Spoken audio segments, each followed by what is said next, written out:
The interlude with which the Parasha opens is an important one.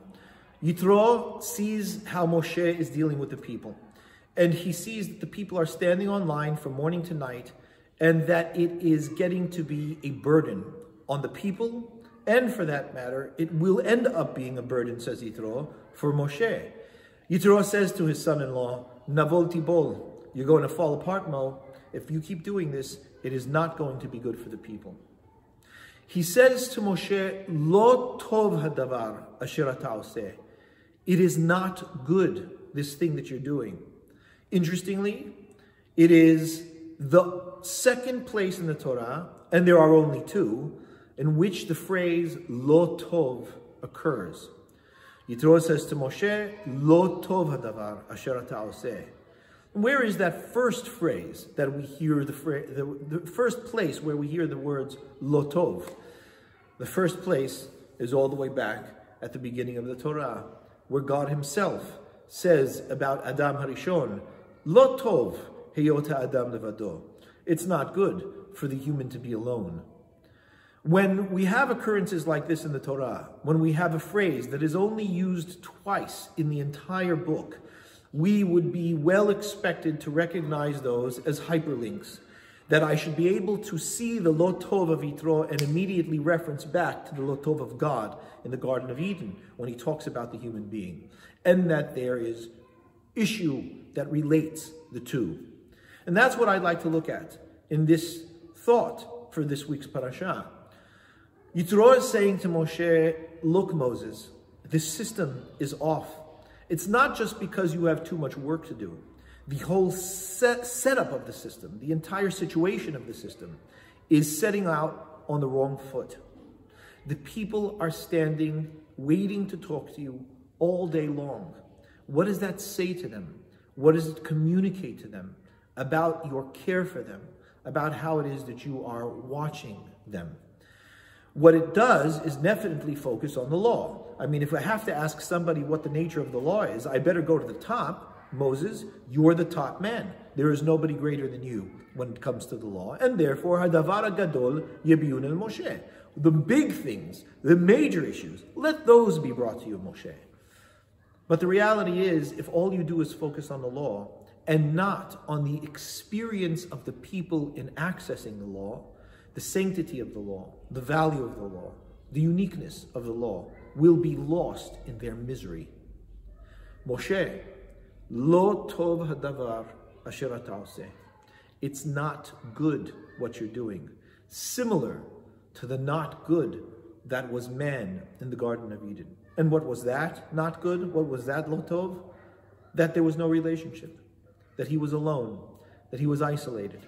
That there was no interface and interconnection. There was no care and no intimacy for the human being in the garden. Lo tov heyota Adam levado. That is not good. And so the phrase not good in its fundamental sense, in its fundamental usage, is one that recognizes a lack of connection, a lack of belonging.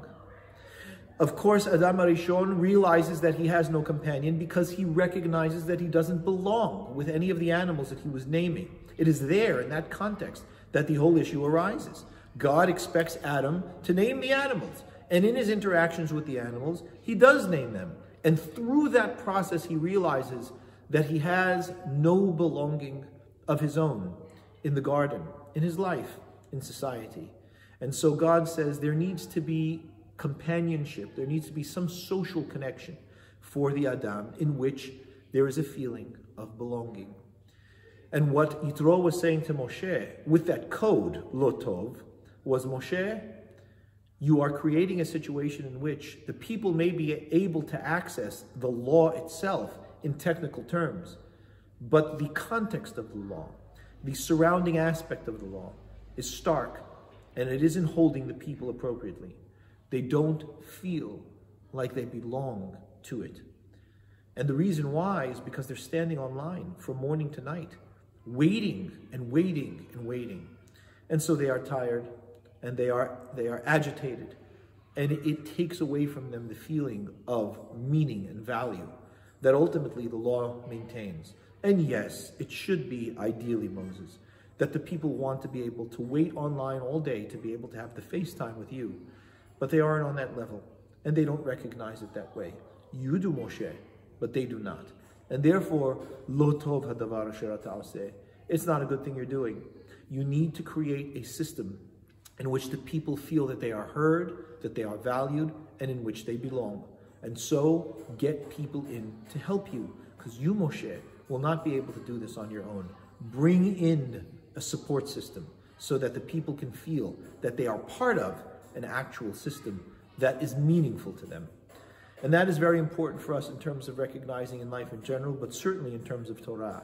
Torah cannot simply be taught as an academic idea. It can't just be put forward technically.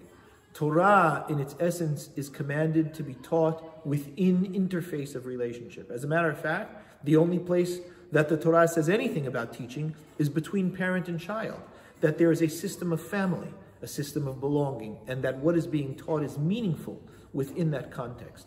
And so even when teachers teach, when scholars teach, when Hachamim teach, we are told that it must be in that context, it must be in that nature, that there must be some feeling, some sense of belonging with each other, of connection with each other, in order that the ideas of the Torah are able to hold and have meaning within. Shabbat Shalom.